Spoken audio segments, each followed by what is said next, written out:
Emma, Volume 3, Chapter 1. A very little quiet reflection was enough to satisfy Emma as to the nature of her agitation on hearing this news of Frank Churchill. She was soon convinced that it was not for herself she was feeling at all apprehensive or embarrassed. It was for him. Her own attachment had really subsided into a mere nothing. It was not worth thinking of, but if he, who had undoubtedly been always so much the most in love of the two, were to be returning with the same warmth of sentiment which he had taken away, it would be very distressing. If a separation of 2 months should not have cooled him, there were dangers and evils before her. Caution for him and for herself would be necessary.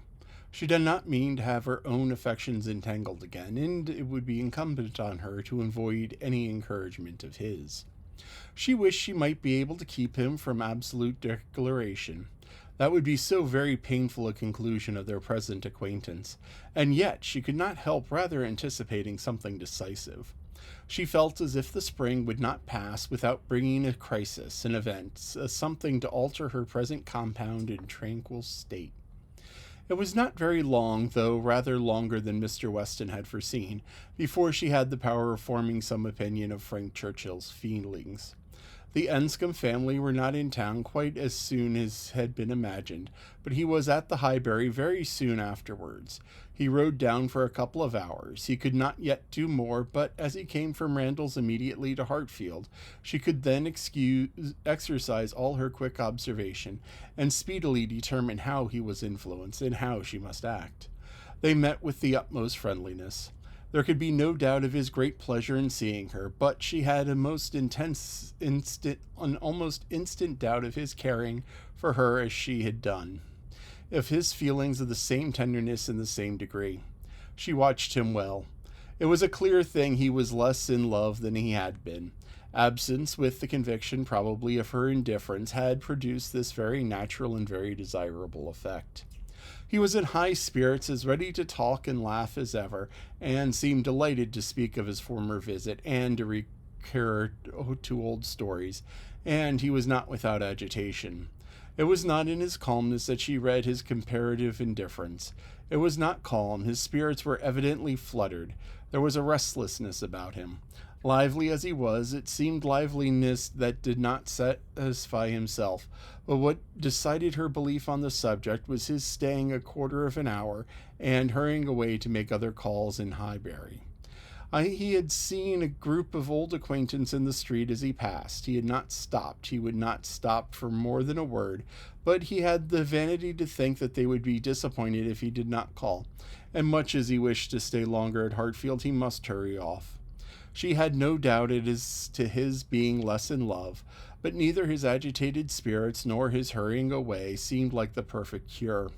She was rather inclined to think it implied a dread of her returning power, and discreet resolution of not trusting himself with her long.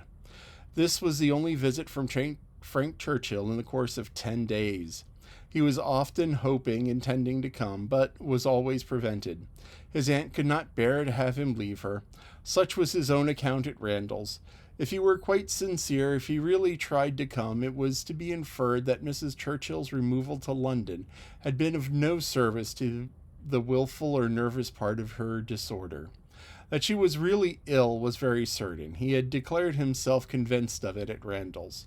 Though much might be of fancy, he could not doubt, when he looked back, that she was in weaker state of health than she had been half a year ago. He did not believe it to proceed from anything that care and medicine might not remove, or at least that she might not have many years of existence before her. But he could not be prevailed upon by his father's doubts to say that her complaints were merely imaginary, or that she was as strong as ever. It appeared that London was not the place for her. She could not endure its noise. Her nerves were under continual irritation and suffering, and by the 10 days' end her nephew's letter to Randall communicated a change of plan. They were going to remove immediately to Richmond. Mrs. Churchill had been recommended to the medical staff of an eminent person there, and had otherwise a fancy for the place. A ready-furnished house in a favorite spot was engaged, and much benefit expected from the change. Emma heard that Frank rode in the highest spirits of this arrangement, and seemed most fully to appreciate the blessing of having 2 months of him before such near neighborhood to many dear friends, for the house was taken for May and June. She was told that now he wrote with the greatest confidence of being often with them, almost as often as he could even wish. Emma saw how Mr. Weston understood these joyous prospects.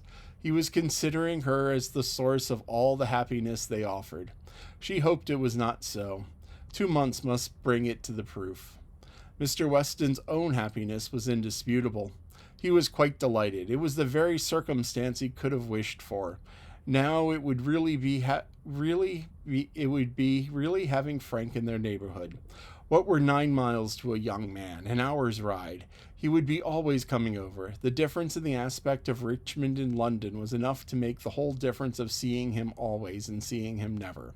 16 miles, nay 18, it must be a full 18 to the Manchester Street, was a serious obstacle. Were he ever able to get away, the day would be spent in much coming and returning. There was no comfort in having him in London. He might as well be at Enscombe. But Richmond was the very distance for easy intercourse, better than nearer. A good thing was immediately brought to a certainty by this removal. The ball at the Crown. It had not been forgotten before, but it had been so acknowledged vain to attempt to fix a day. Now, however, absolutely to be. Every preparation was resumed, and very soon after the Churchills had removed to Richmond, a few lines from Frank to say that his aunt felt already much better for the change, and that he had no doubt of being able to join them for 24 hours at any given time, induced them to name as early a day as possible. Mr. Weston's ball was to be a real thing. A very few tomorrows stood between the young people of Highbury and happiness. Mr. Woodhouse was resigned. The time of year lightened the evil to him. May was better for everything than February.